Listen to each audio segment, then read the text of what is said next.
सबसे पहले हमें समझना चाहिए कि डीसी मशीन, जब इसका नाम डीसी मशीन रखा है तो क्यों रखा है। एक सिंपल में से मशीन भी बोल सकते हैं।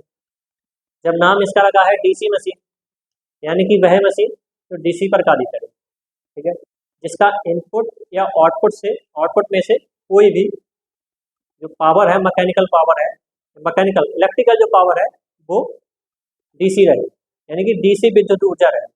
वहीं डीसी मशीन की यदि प्रकार की बात करें तो ये दो प्रकार की होती है, एक डीसी जनरेटर और दूसरा DC motor. DC generator, generator के नाम से जनरेटर हम लोगों ने देखा ही होगा, यानी कि वह मशीन जो यांत्रिक ऊर्जा को डीसी विद्युत ऊर्जा में कन्वर्ट करे, यानी कि यांत्रिक ऊर्जा को डीसी विद्युत ऊर्जा में बदले, वो डीसी जनरेटर हो गया। ठीक है, यानी कि यांत्रिक ऊर्जा को डीसी विद्युत ऊर्जा में बदले क्या हो गया, डीसी जनरेटर। ठीक है, दूसरा डीसी मशीन का जो पार्ट्स है, यानी कि दूसरा प्रकार है वो है डीसी मोटर। वह मोटर जो मैकेनिकल यानी कि डीसी विद्युत ऊर्जा को यांत्रिक ऊर्जा में बदले, कोई भी मोटर होती है उसके लिए हम सप्लाई देते हैं ना। अब वहीं यदि उसकी सप्लाई डीसी विद्युत है, ठीक है, और वो यांत्रिक ऊर्जा में प्रदान करती है कोई मोटर से, तो जिस मोटर का जो है इनपुट डीसी विद्युत रहेगा और आउटपुट जो है यांत्रिक ऊर्जा रहेगी, आउटपुट में तो मोटर है तो यांत्रिक ऊर्जा ही देगी, ठीक है ना, चलेगी डीसी से, तो वह डीसी मोटर कहलाएगी। ठीक है, डीसी मशीन के दो पार्ट हो गए, डीसी जनरेटर और डीसी मोटर। कार्य मैंने बताई दी, यानी कि यांत्रिक ऊर्जा को विद्युत डीसी विद्युत ऊर्जा में बदले, डीसी जनरेटर हो गया। वहीं डीसी विद्युत ऊर्जा को यांत्रिक ऊर्जा में कन्वर्ट करे, डीसी मोटर हो गया। ठीक है, आगे इसके सिद्धांत की बात करते हैं। डीसी मोटर और डीसी जनरेटर जो है वो किस सिद्धांत पे कार्य करते हैं।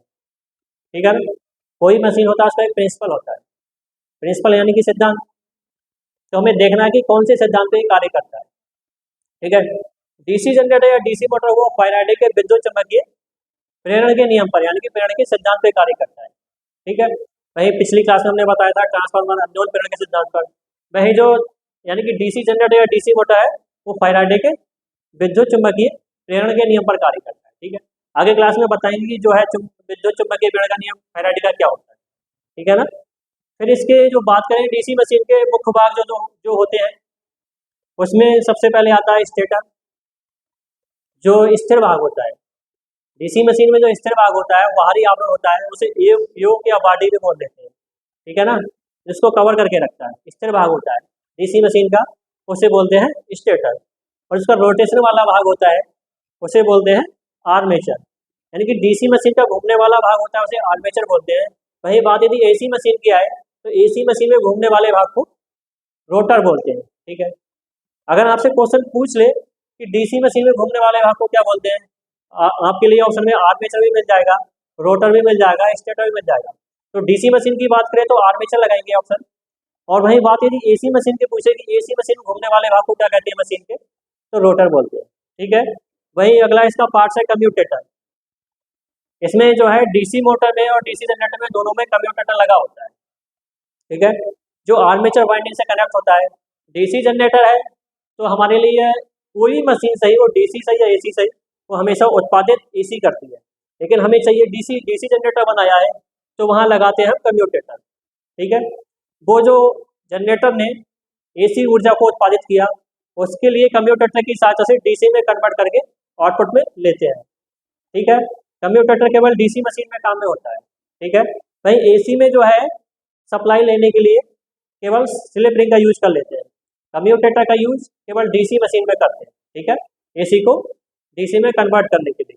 ठीक है, बाकी इसमें वाइंडिंग होती है, वाइंडिंग जो आर्मेचर में वाइंडिंग होती है उसे आर्मेचर वाइंडिंग बोलते हैं, जो फील्ड पोल पे वाइंडिंग होती है उसे फील्ड वाइंडिंग बोलते हैं। ठीक है ना, दो प्रकार की वाइंडिंग होती है मशीन में, एक आर्मेचर वाइंडिंग, दूसरी फील्ड वाइंडिंग। जो आर्मेचर यानी घूमने वाले भाग पे होती है उसे आर्मेचर वाइंडिंग, जो फील्ड पोल पे होती है वो फील्ड वाइंडिंग। ठीक है, इसमें सॉफ्ट भी होती है। सॉफ्ट का क्या कार्य होता है, आर्मेचर को घुमाना, यानी कि जिस पर जो घूमने वाला पार्ट होता है, सॉफ्ट बेलनाकार सॉफ्ट जो होता है उस पर आर्मेचर फिट होता है। सॉफ्ट जो है मैकेनिकल ऊर्जा से जो है घूमता है, तो अपनी सहायता से आर्मेचर को घुमाता है। ठीक है, यानी कि सॉफ्ट पे जिस पे आर्मेचर कसा होता है और जिससे रोटेशन मिलता है आर्मेचर को। ठीक है ना, बाकी इसमें काफ़ी सारे और भी पार्ट्स होते हैं, आगे क्लास में आपको चर्चा करेंगे। जैसे नेम प्लेट हो गया, ठीक है ना, नेम प्लेट किसी मशीन का नेम प्लेट पे सभी डाटा दे रखा होता है, जैसे जो है कितने आरपीएम पे चलेगी, वो एसी से चलेगी या डीसी से चलेगी, ये सब नेम प्लेट पे दे रखा होता है। कनेक्शन भी दे रखा होता है कि स्टार में है या डेल्टा। ठीक है, आज अपना जो है आज की क्लास में इतना ही पढ़ेंगे, डीसी मशीन के प्रकार, सिद्धांत, मुख्य बात। बाकी जो है अगली क्लास में इसके और जो है